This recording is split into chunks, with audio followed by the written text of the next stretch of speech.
Good afternoon, everyone. This is Daniel Marins on Take Action News.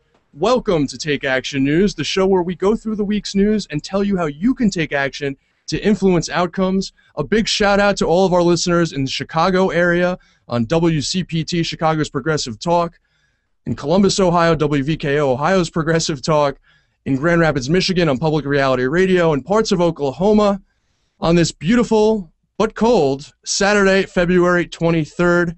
Joining me in studio, as always, are Pete Johnny Depp Callahan. Okay, not as always, but sometimes. He's sitting in my chair today. And, of course, our board operator and engineer and producer of all things, Rich Webster. This was a week of bipartisan legislative developments showing the frictions and the challenges of forming bipartisan legislation, even when it is most promising. Now, we talked a little bit earlier about the efforts to reform immigration, and we talked about the ways in which those efforts have been complicated, but also are smoothed over and are involved in a delicate tango to ensure the support of Republican senators for comprehensive immigration reform without ruining them for their base. But that's not the only area and arena in which the immigration reform debate is taking place. There are also major stakeholders in this debate, specifically business and labor. Joining us now to talk about that is our own Charlie Mitchell. He's the editor-in-chief of Take Action News. Charlie, thanks for joining us. Hey, Daniel, it's great to be here. So, Charlie, there was actually a sign of hope this week on the sort of business and labor front of immigration reform. Tell us about it. Well, I think that was the biggest development of the week, that the AFL-CIO, the major trade union, and the U.S. Chamber of Commerce actually came to an agreement on principles for a guest worker program, which is the most complicated aspect of the immigration reform debate other than the question of a path to citizenship. So this was a very, very big deal. Now, what exactly, I think back to the guest worker program that President Bush proposed in his failed effort to reform immigration in a bipartisan fashion. Obviously, this is a controversial issue. Labor probably doesn't want to see a situation where there is a permanent class of workers without the same labor rights as everybody else, without the same bargaining power because they're not full citizens. Have they agreed to some form of a guest worker program at this point? No, well, you hit it on the head. That was labor's objection during the 2007 efforts to do an immigration reform.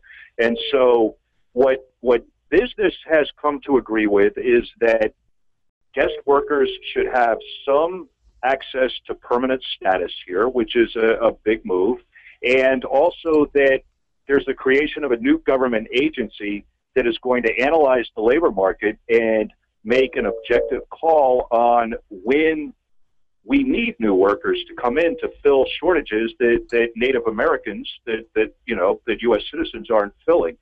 And labor, on the other hand, labor wants a path to citizenship for these people. What's labor's interest in this? Labor many years ago was very anti-immigration and immigration reform because they felt that it cost U.S. jobs.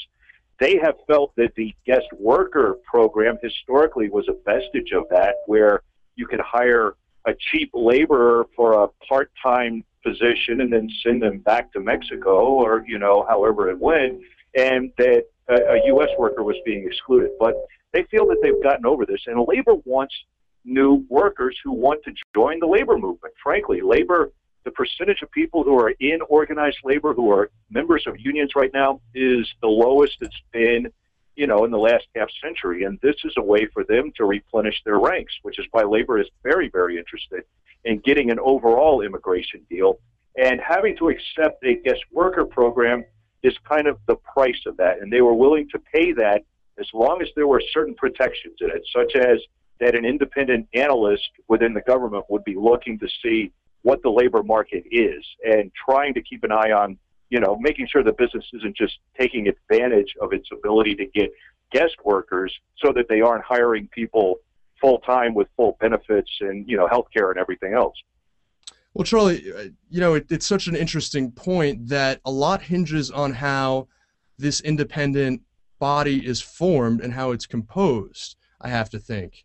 I think you're absolutely right. And I also think that just because the AFL-CIO and the Chamber of Commerce agree to this that doesn't mean that a lot of people on Capitol Hill aren't going to be opposed to it.